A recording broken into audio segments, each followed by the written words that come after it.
할렐루야.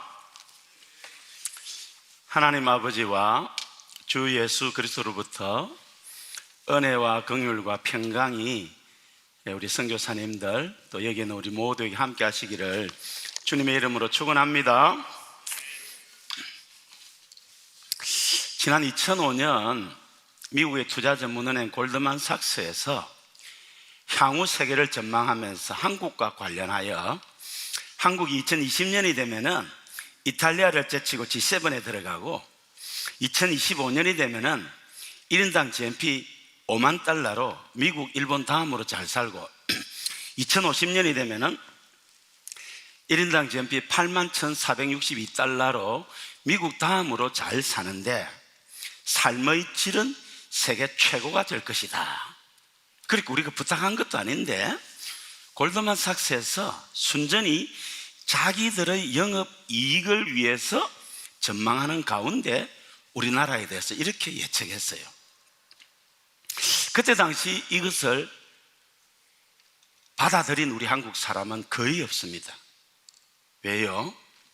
우리나라가 1997년 IMF 유탄을 맞아서 이렇게 쫙 올라가다가 나라가 주저앉는 줄로 알았습니다. 그때 온 국민이 금모으기를 해가지고 할 때 저도 아주 소중한 것을 내놓고 했는데, 저도 그때 서울에 있을 때인데 이거 나라가 주저앉는 것이 아닌가라고 생각을 했는데 2005년이 되면 주저앉지는 않겠구나 라고 생각했던 때인데, 골드만삭스에서 우리가 부탁한 것도 아니고 돈을 준 것도 아닌데 순전히 자기들의 영업이익 목표를 위해서 한국과 관련해서 분석해서 한국의 미래가 이럴 것이다 라고 이야기를 했습니다. 당시 한국은행 금융통화정책과장이 김태동 박사인데 그 골드만삭스의 보고서를 가방에 넣어가지고 다녔다고 합니다. 왜 넣어가 다니냐 물어보니까 기분이 좋아가지고 우리나라가 앞으로 이렇게 된다 하니까 기분이 좋잖아요. 기분 좋아요? 나라가 잘 되는 게 배가 아픕니까? 기분이 좋아가지고. 그런데 그렇게 되기 위해서는 두 가지 조건이 있어야 된다고 했습니다. 한국이 2020년, 2025년, 2050년 이렇게 위대한 나라가 되는데 그렇게 되기 위해서는 두 가지 조건을 충족시켜야 되는데, 하나는 통일 한국을 이루어야 되고 또 하나는 고령화 문제를 해결해야 된다라고 이야기를 했습니다. 실제로 우리 박근혜 대통령님께서 통일은 대박이다라고 대통령 재임시에 말씀을 하셨습니다. 북한의 두 가지, 남한의 두 가지 조건에 합치면 통일은 대박이다. 북한 값싼 노동력 7천조 원에 이르는 지하자원, 독일은 통일이 되고 난 뒤에 통일 비용을 치르느라고 굉장히 어려웠습니다.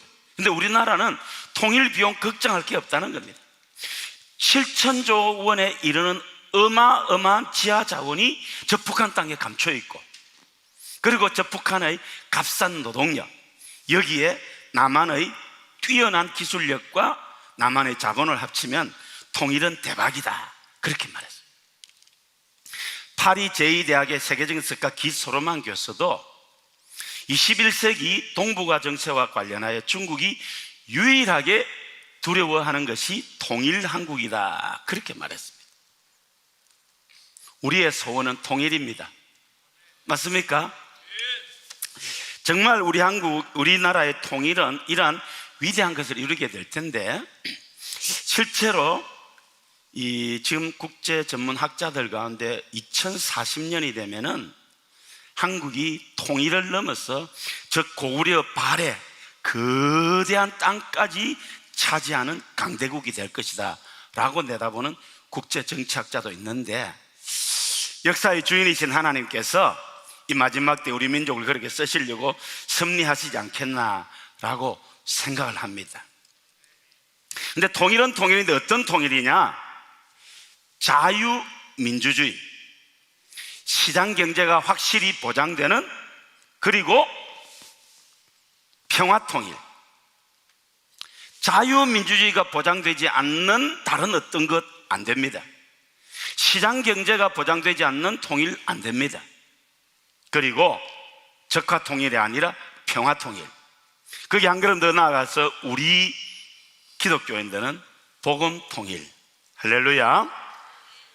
그렇게 될 줄로 믿습니다. 두 번째로 고령화 문제인데, 이거는 아주 심각합니다. 한국이 급속도로 늙어가고 있다는 겁니다. 영국 옥스퍼드 대학의 세계적인 인구학자 데이빗 콜먼 박사는 지난 2006년에 한국이 지금 이대로 저출산이 지속되면은 지구상 최초로 소멸될 나라 1호라고 이야기를 했습니다. 국회 사무처에서 그때 당시 인구 출산과 이동이 없는 그걸 시뮬레이션을 한 결과 그때 1.138명이었습니다. 200명이 결혼하면은 130명을 낳고, 요대로 가면은 2750년이 되면은 대한민국에서 인구는 사라진다. 참 슬픈 이야기죠. 근데 저는 시뮬레이션을 안 했지만은 요대로 저출산이 지속되면 2300년이면 나라가 없어지지 않겠나라고 추적을 합니다. 왜? 잘 아시는 대로 지금 우리나라 결혼 연령도 늦어지고 있고 이미 결혼 숫자와 출산 숫자가 역전됐습니다. 0.78%인가? 이렇게 나왔습니다. 지금 이 저출산은 아주 심각한 문제입니다.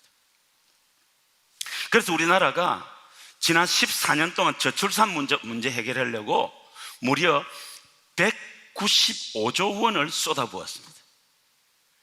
195조 원을 쏟아부었는데도 저출산 문제는 해결되지 않고 있습니다. 그런데 이 저출산 문제를 해결하는 방법 아주 간단합니다.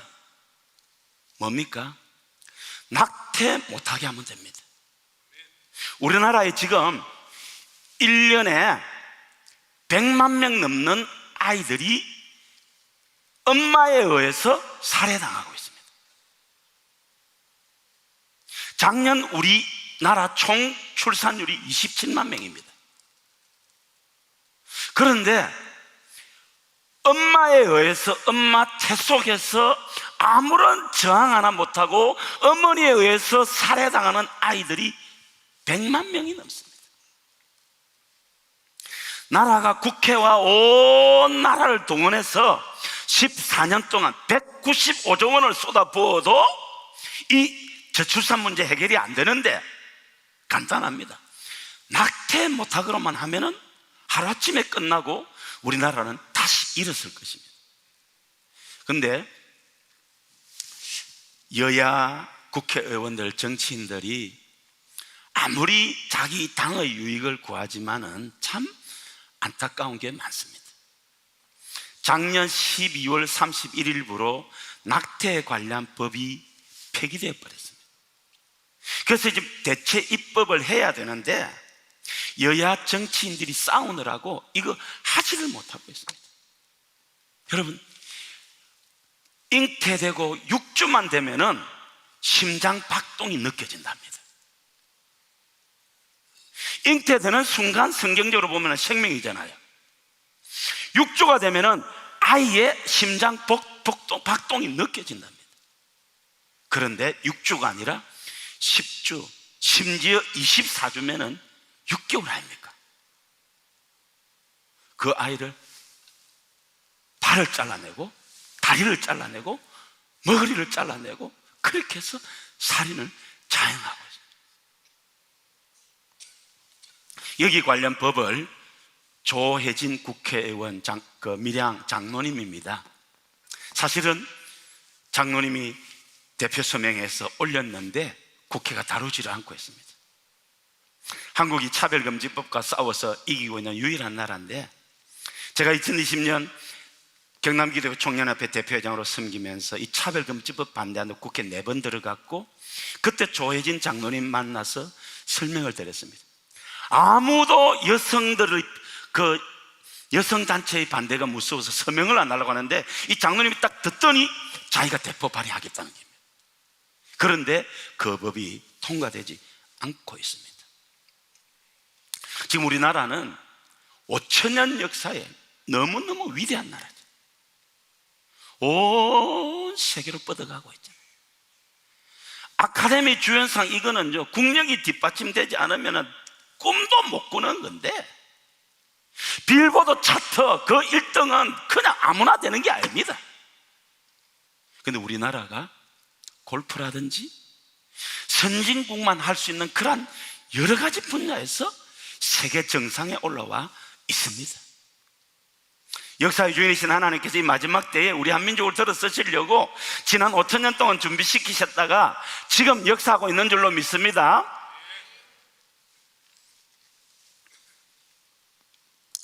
근데 이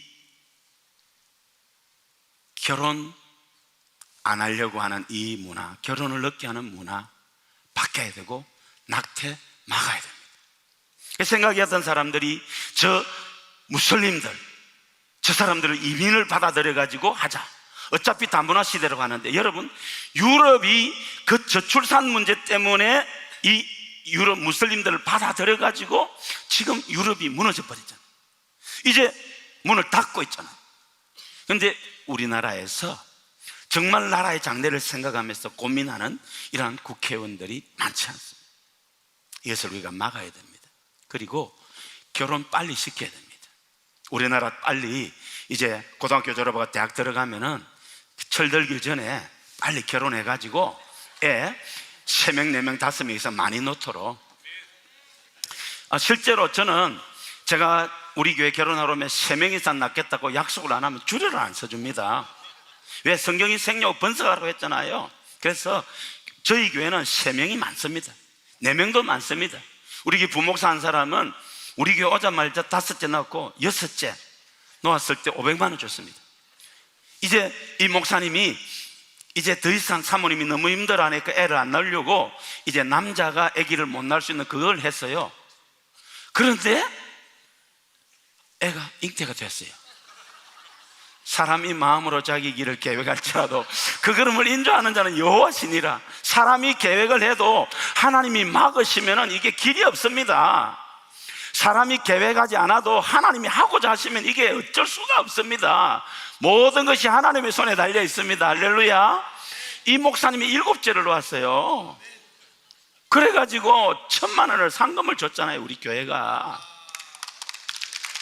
저희 교회는 그래서 제가 21년째인데요 이렇게 20년 넘게 하고, 우리는 또 태어나서 처음으로 교회 출석하면은 애국자 입장 막 우리와 같은 박수로 쫙 오고, 앞에는 내가 또 성경 읽고 물어보고 몇 명 놓을 것이냐, 3명, 4명 이상 놓겠다고 약속을 다시 한번 받고 기도해주고 축복합니다. 할렐루야. 여러분, 정말 이 저출산 문제 해결해야 되고, 우리나라 지금 미국 애들처럼 빨리 결혼시켜야 됩니다. 딱 대학 들어가면은 제일 중요 과제가 평생을 함께할 믿음의 배우자 찾는 거, 그리고는 바로 결혼시켜버려요. 철들기 전에 진짜입니다. 이게 제가 이게 많이 주장합니다. 어쨌든 우리나라의 미래가 이렇게 찬란한데 통일 한국이 되어야 되고 저출산 문제만 해결되면 된다는 겁니다. 교회가 앞장서서 일해야 할 줄로 믿습니다. 선교도 마찬가지입니다. 우리나라는 선교사로 나가는 연령이 너무 늦습니다. 저 몰몬 교대들 대학교 다니다가 휴학하고 와서 2년을 선교지에서 보내잖아요.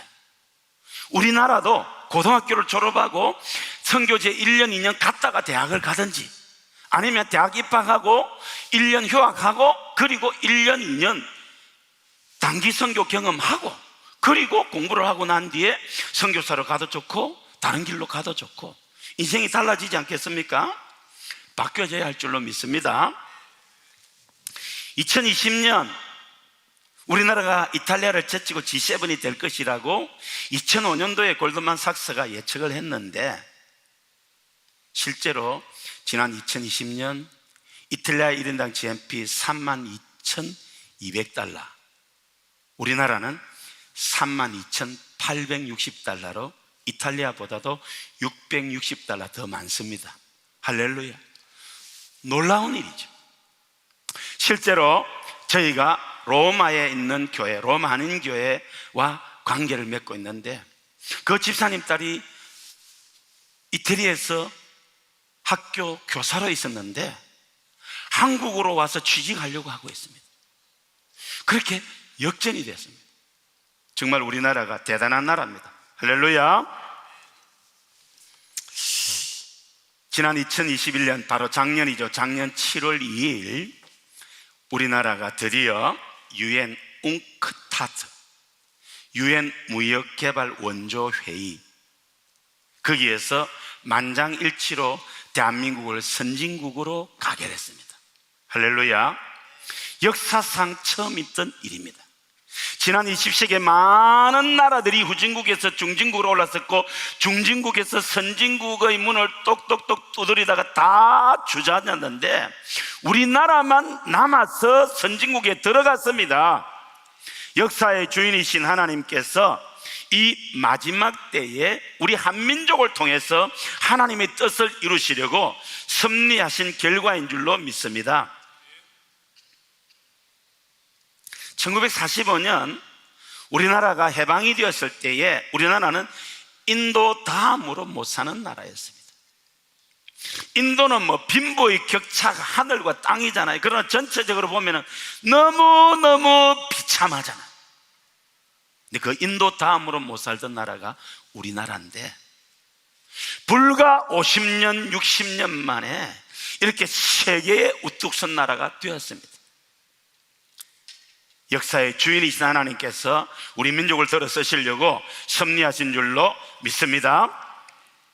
여호와를 자기 하나님으로 삼은 나라, 곧 하나님의 기업으로 선택된 백성은 복이 있는 줄로 믿습니다.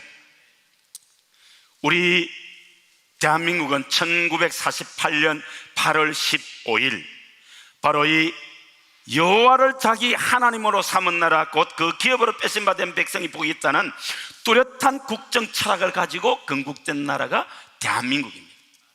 제가 역사에 대해서 관심을 갖고 공부를 해보니까 우리 5천년 역사에 이 땅에 수많은 나라들이 있었는데 뚜렷한 국정 철학을 가지고 세운 나라가 세 나라가 있습니다. 첫째로 1392년에 세워진 조선. 조선은 정도전이라는 위대한 정치 사상가가 이성계 장군과 더불어서 세운 나라입니다. 군자의 나라, 성리학이 다스리는 나라. 근데 조선은 실패했습니다. 그리고 두 번째로 세워진 나라가 1948년 9월 9일 북한 김일성이가 세운 북조선 인민민주주의 공화국, 공산주의 국가를 건설하겠다라고 세운 나라입니다. 마크 크라머라는 사람이 공산주의의 검은 역사라는 책을 썼습니다.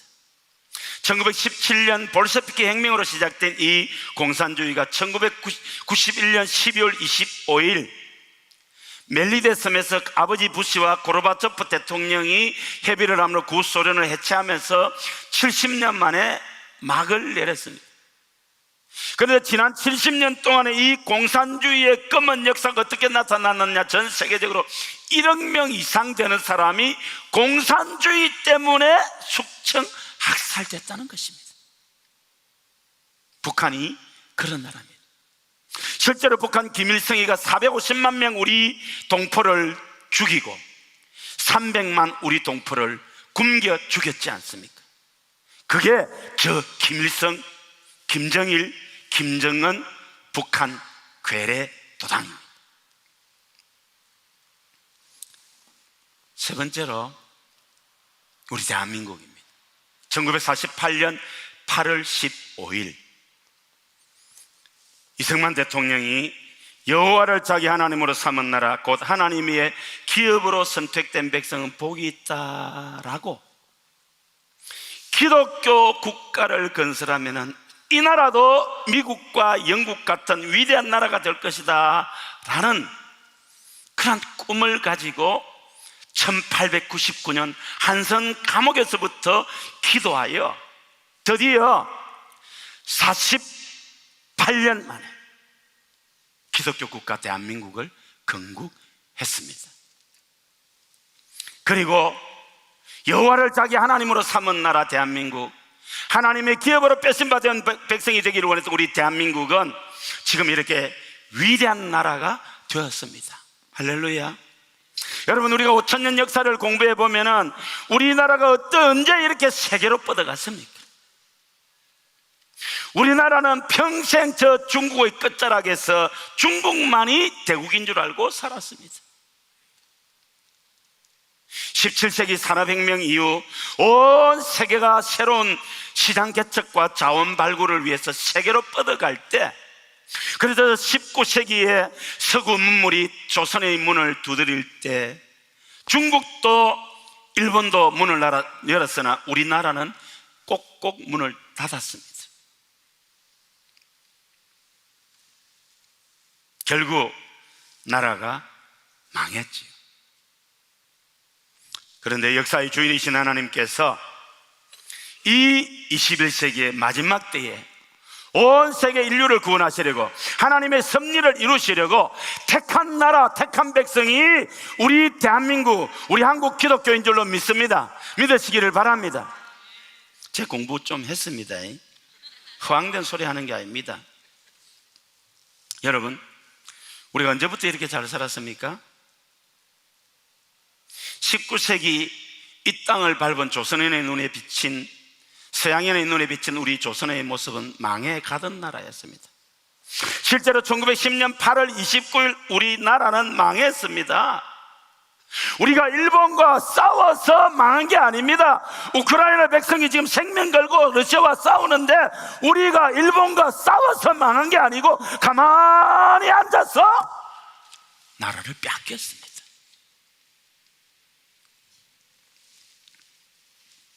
근데 인류의 역사와 나라의 흥망성쇠와 인간의 생사화복이 하나님의 손에 달려있는 줄 믿습니까?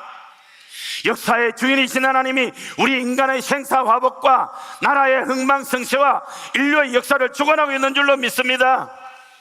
그 하나님께서 이 민족을 쓰시려고 5000년 동안 준비시키셨습니다. 그런데 그 나라가 지금 망해가고 있단 말입니다. 근데 망하기 직전 하나님이 이 땅에 복음의 빛을 비춰주셨습니다.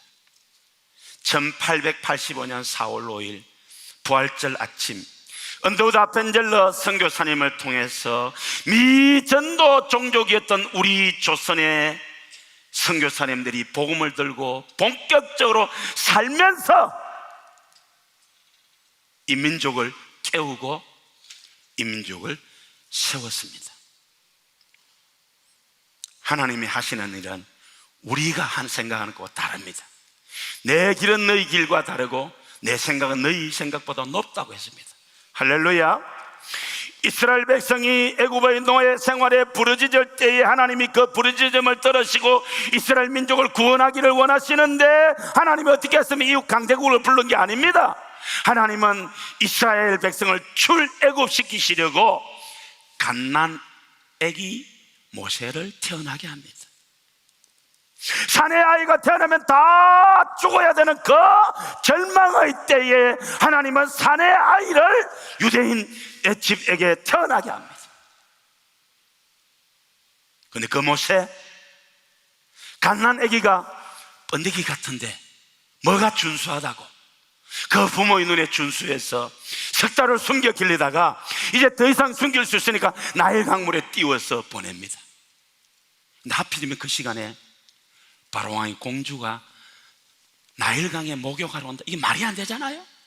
그런데 하나님께서 그 마음을 감동하니까 공주의 체면을 무시하고 나일강에 목욕하러 왔고 마침 그 시간에 모세가 동동동동 떠내려갑니다. 데려오느라 불쌍히 여기는 마음을 가졌습니다. 양자를 삼았습니다. 그리고 애굽의 자기 대권주자가 되게 했습니다. 40년을 준비한 모세가 이제 나라와 민족을 위해서 일하겠다고 했을 때에 그는 살인자, 도망자가 되어서 광야에서 40년을 보내야 했습니다. 하나님의 일은 내가 하는 게 아니라 하나님께서 하시는 것입니다. 선교도 내가 하는 것이 아니라 하나님께서 하시는 것입니다. 인간의 계획과 생각을 하는 것이 아니라 하나님의 방법으로, 하나님의 능력으로, 하나님의 섭리로 하시는 것입니다. 80살 회한해져서 나는 아무것도 할 수 없다고 한숨 쉬는 모세야, 모세야, 네 발에서 신을 벗어라. 난 아무것도 할 수 없다고 탄식하는 그 모세를 들어서 하나님은 출애굽의 위대한 역사를 이루셨습니다. 오늘 우리 선교사님, 우리는 연약하여 아무것도 할 수 없을지라도 우리가 하나님의 손에, 모세의 손에 들렸던 마른 막대기처럼 우리가 부족하고 연약하고 모자라지만은 하나님의 손에 붙들린다면은 우리를 통하여 한 민족을 변화시키고 하나님의 역사를 가져올 줄로 믿습니다. 하나님의 손에 붙잡혀 쓰임받는 우리 선교사님들 되시기를 주님의 이름으로 축원합니다. 역사의 주인이신 하나님께서 21세기 우리 민족을 쓰시려고 섭리하셨는데 망하기 직전에 선교사님들을 보내주신 것입니다. 만약 그때 미전도 종족이었던 우리 조선에 선교사님들이 오시지 않았다면, 미전도 종족이었던 우리 조선에 선교사님을 통하여 복음이 전해지지 않았다면 우리가 어떻게 되었을까요? 선교사님들의 눈에 비친 우리 조선은 기댈 언덕이 없는 민족이었습니다. 무거운 짐을 지고 인생길을 가다가 보면은 좀 언덕에 기대고 잠시 쉬었다 갈 수 있는 언덕이 있어야 되는데 우리는 민족적으로 기댈 언덕이 없었습니다. 온 국민이 비탄에 젖어 절망 가운데 빠져 있었다고 했습니다.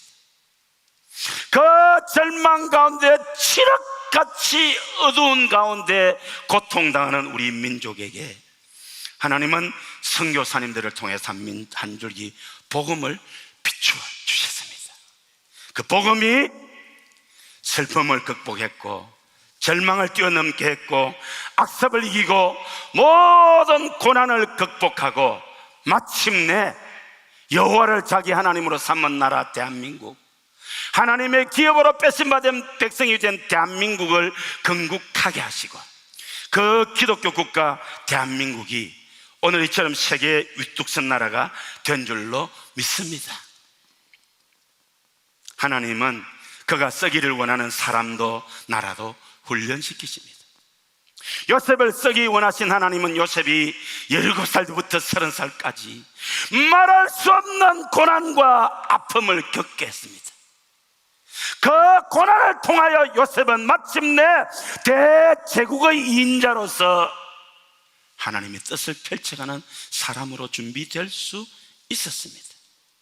모세도 80년의 준비를 거쳐서 그렇게 하나님 쓰시기에 합당한 사람이 되었습니다.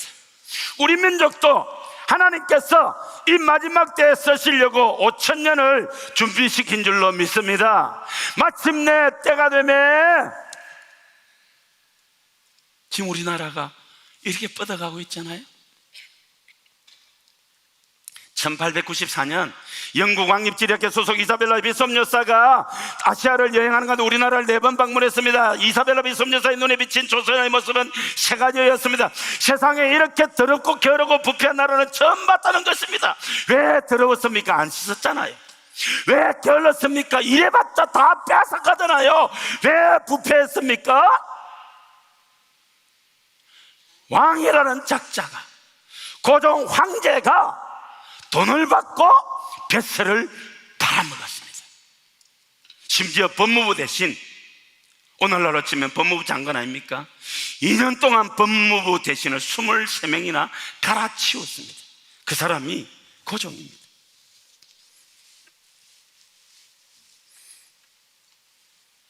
그런데 이사벨라 비숍 여사가 만주를 여행하면서 고개를 갸우뚱합니다. 만주 땅에 사는 조선 사람은 중국 사람들보다 더 잘 살고 더 부지런하고 더 깨끗한 거예요. 연해주를 갔습니다. 하바롭스크에 갔더니 거기에 사는 조선 사람도 역시 소련 사람보다도 더 잘 살고 부지런하고 상권을 장악하고 있습니다. 이사벨라 비숍녀는 성공의 목사님 딸인데 여자가 120년 전에 영국 왕립 지리학교 소속 정회원이었다는 것을 이 이사벨라 비숍 여사가 대단히 뛰어났음을 보여줍니다.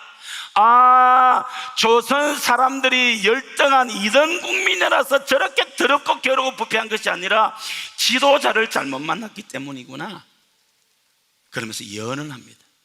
언젠가 이 민족이 좋은 지도자를 만나면 훌륭한 나라를 만들 것이다 라고 예언을 하는데, 나라는 망했지만 지난 20세기에 이 땅에는 위대한 지도자들이 나타났습니다. 그 지도자들을 통해서 하나님은 우리나라를 이렇게 위대한 나라로 만들었습니다. 그때 있었던 나쁜 지도자 고종, 최근에 그 PPT 좀 보여주세요. 매국노 고종이라는 책이 나왔습니다. 제가 역사에 관심이 있다가 보니까 이 책을 사서 보았습니다. 지금 천천히 고종을 읽는 이유, 이게 무슨 말이지 해서 제가 사서 보았습니다. 얼사오적, 이완용, 이근택, 이지용, 박재순, 권중현, 이 얼사오적이 나라를 팔아먹은 것이 아니라 고종이 나라를 일본에 팔아먹었다라는 것이 조선왕조실록 일본 외교 문서를 바탕으로 하여 볼 때 사실이라는 거예요. 동학 농민들이 먹고 살기가 힘들어서 나왔을 때에 조정에서 농민군을 이길 힘이 없어서 청나라의 군대를 요청하고 일본 군대가 와서 우리 백성들을 학살했습니다. 온갖 세금을 먹여서 백성들의 삶을 피폐하게 만들었습니다.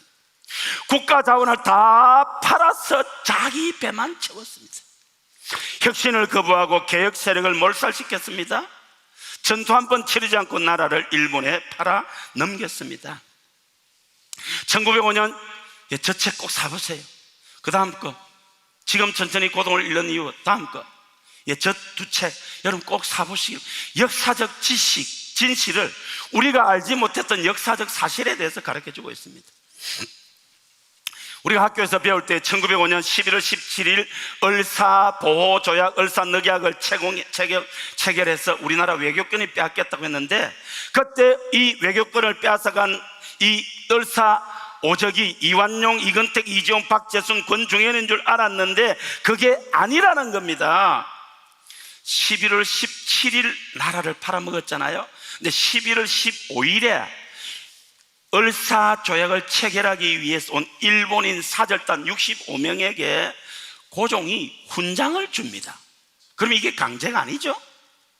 11월 28일 이토 히로부미가 고종을 아련을 합니다.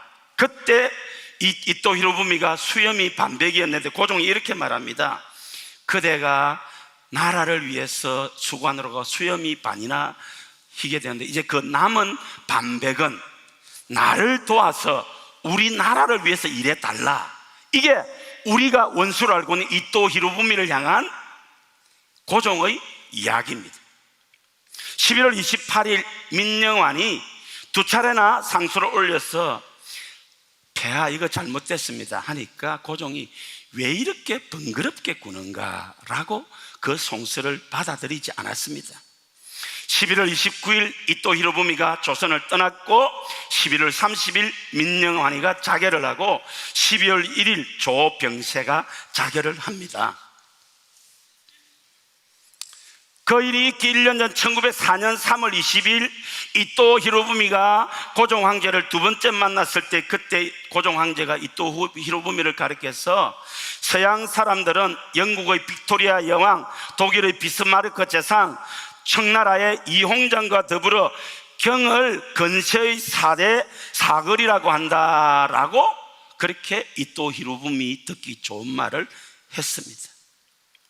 1904년 3월 21일 그 다음날 이토 히로부미가 고종 황제에게 30만 엔을 줍니다. 근데 거절하는 것은 예의에 어긋난다 라고 그 돈을 받아, 죄송합니다, 처먹었습니다. 1910년 8월 29일 가만히 앉아서 나라를 일본에 넘기고, 그리고 매년 150만 엔을 고종 황제와 그 일족들, 왕공족이라고 합니다, 이 사람들이 받았습니다. 자기들의 신분만 보장해주면 나라는 넘어가도 관계가 없다는 것이 고종 황제와 황실 가족들의 일족입니다. 순종의 직계는 왕족, 그리고 그 형제들은 공족, 왕공족. 이 왕공족에게 1911년부터 20년까지는 150만 엔, 1921년부터 1945년까지는 180만 엔을 지원받았습니다. 그 돈이 얼마냐? 당시 조선 총독부 1년 세출 예산의 3%입니다. 국가 예산의 3%를 곧 몇십 명 안 되는 고종 황제 일족 왕공족에게 줬습니다. 이 사람들은 나라를 팔아먹었지만은 자기들의 신분은 일본의 왕족 귀족으로 일본 왕족보다 높은 지위를 얻었고, 그리고 매년 그렇게 천문학적인 돈을 받아 먹었습니다. 이게 역사적인 사실입니다. 고종이 나라를 팔아 먹었다는 것입니다. 나라가 망했습니다. 망하지 않았다면 어떻게 됐을까요? 우리 조선 5천년 역사를 볼 때에 우리나라가 망하지 않았다면 어떻게 됐을 겁니까? 우리나라는 계급사회 아닙니까? 상위 2%에 해당되는 이 귀족들만 잘 먹고 잘 살았습니다. 여러분, 세종대왕, 위대한 세종대왕 때 우리 국민 40%가 노예였습니다. 다른 나라의 노예는 전쟁을 해서 나라가 패했을 때에 이제 적군으로 데리고 가서 노예를 시켰습니다. 그런데 우리나라는 그게 아닙니다. 빌린 돈을 못 갚는다고 노예를 시켰습니다. 평생 자손 대대로. 그게 우리나라입니다. 인도가 카스트 제도가 뚜렷한 우리와 같은 계급 사회다. 그런데 어떻게 대한민국은 이게 없어졌잖아요. 저희들이 클 때만 해도 백정자식이라고 했습니다. 그렇죠? 우리 동네에도 제첩 그렇게 있습니다. 천대받았습니다. 지금 그런 거 없잖아요. 인도가 궁금해요. 어떻게 조선은 어떻게 보면 인도보다 더한 계급 사회였는데 어떻게 없어졌느냐? 하나님의 섭리이고, 제가 공부를 해보니까 일제 36년을 거치면서 이것이 희박해졌고, 그리고 6.25 전쟁이 터지면서 먹고 살기가 바빠서 없어졌습니다. 역사의 주인이신 하나님께서 마지막 때 우리 민족을 쓰시려고 양반 쌍놈 다 없애고, 누구나 여자들도 신분이 비천해도 실력만 있으면은 성진하고 잘 사는 그런 나라가 되었습니다. 할렐루야.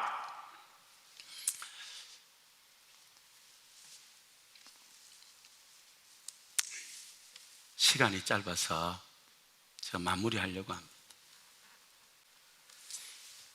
인류의 역사와 나라의 흥망성쇠와 인간의 생사화복이 하나님의 손에 달려 있습니다. 우리는 유교, 불교, 성리학, 샤머니즘 어디에서도 희망을 찾지 못했습니다. 그런데 1885년 미전도 종족이었던 우리에게 복음 들고 찾아온 선교사님을 통해서 지금 이렇게 위대한 나라가 되었습니다. 왜요? 하나님이 하셨기 때문입니다. 우리 선교사님들이 전하는 복음이 그러한 복음입니다.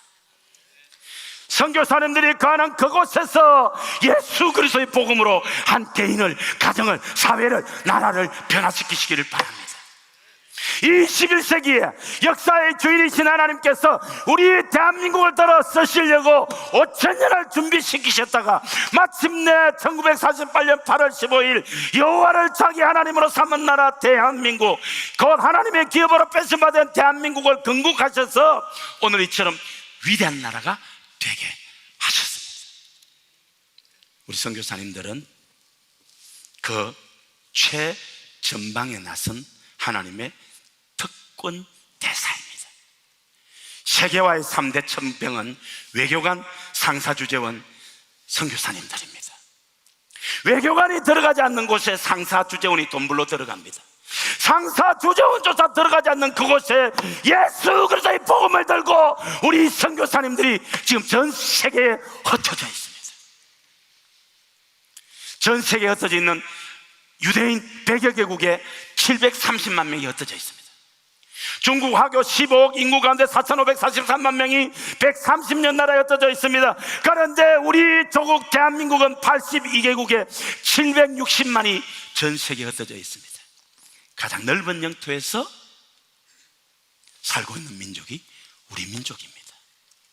예수 그리스도의 복음으로 인한 은혜입니다. 우리는 복음의 빚진 자입니다. 복음이 없었으면 우리나라는 이미 끝났습니다. 근데 역사의 주인이신 하나님께서 복음을 주셨고 이 복음이 오늘의 대한민국을 만들었습니다. 전 세계가 차별금지법에 무릎을 꿇었습니다. 유럽 교회가 자유주의 신학으로 죽었습니다. 미국도 이 차별금지법에 무릎을 꿇었다가 지금 싸우고 있습니다. 우리나라는 2007년 노무현 대통령이 나서서 했는데도 지금 16년째 막고 있습니다. 하나님께서 하신 것인 줄로 믿습니다. 우리 선교사님들, 세상 명예 부귀 행복 자랑 버리고 살아도 주를 위해 죽어도 주를 위해 이 예수 그리스도의 생명의 복음을 전하기 위해서 헌신하신 것 하나님이 기뻐하십니다. 그 사역의 현장에 가장 필요한 것은 성령의 능력입니다. 우리는 할 수 없지만 성령님은 하실 수 있습니다. 모세의 손에 들린 마른 막대기는 아무 힘도 능력도 없었으나 모세의 손에 들렸을 때 그 막대기가 홍해바다를 가르니 홍해바다가 갈라지고 반석을 치니 반석에서 물이 났습니다. 우리 선교사님들이 하나님의 손에 붙들리면, 성령께 사로잡히면 생명의 역사가 있을 줄로 믿습니다. 그 귀한 사명을 잘 감당하여 하나님 앞에 영광 올려드리고 우리 조국 대한민국을 더 복되게 하고 그리고 사시는 사역하는 그곳에서 축복의 통로가 되는 우리 선교사님들 다 되시기를 우리 주님의 이름으로 축원합니다. 감사합니다.